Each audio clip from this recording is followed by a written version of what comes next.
Welcome back to Putzel Kitchen. Today I'm making a simple Italian salad for Natalie and I for lunch. Very simple. I have 2 heads of romaine lettuce chopped up in a bowl already. I have 1 red pepper chopped, and I'm gonna just sprinkle that around the edges so it looks nice. I have peeled the cucumber. I normally like to leave the skin on, but the way we're having to clean everything these days, I feel better about not eating the skin.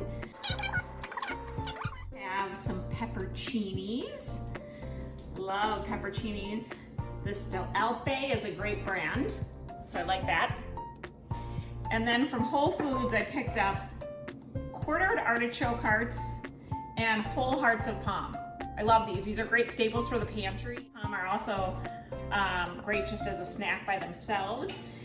And the artichoke hearts are delicious in pasta.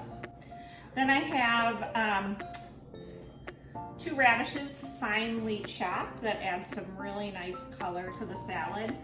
And then we have some great kosher all beef hard salami, but you could use whatever salami you like.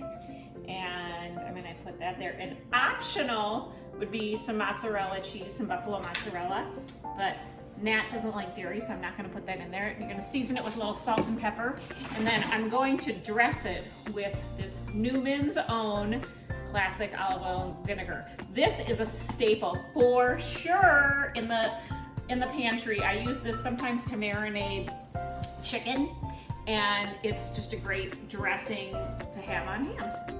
And then you can have these crostinis. These are awesome crackers with cheese, but if you don't have croutons, I'm thinking this is great for the salad as well.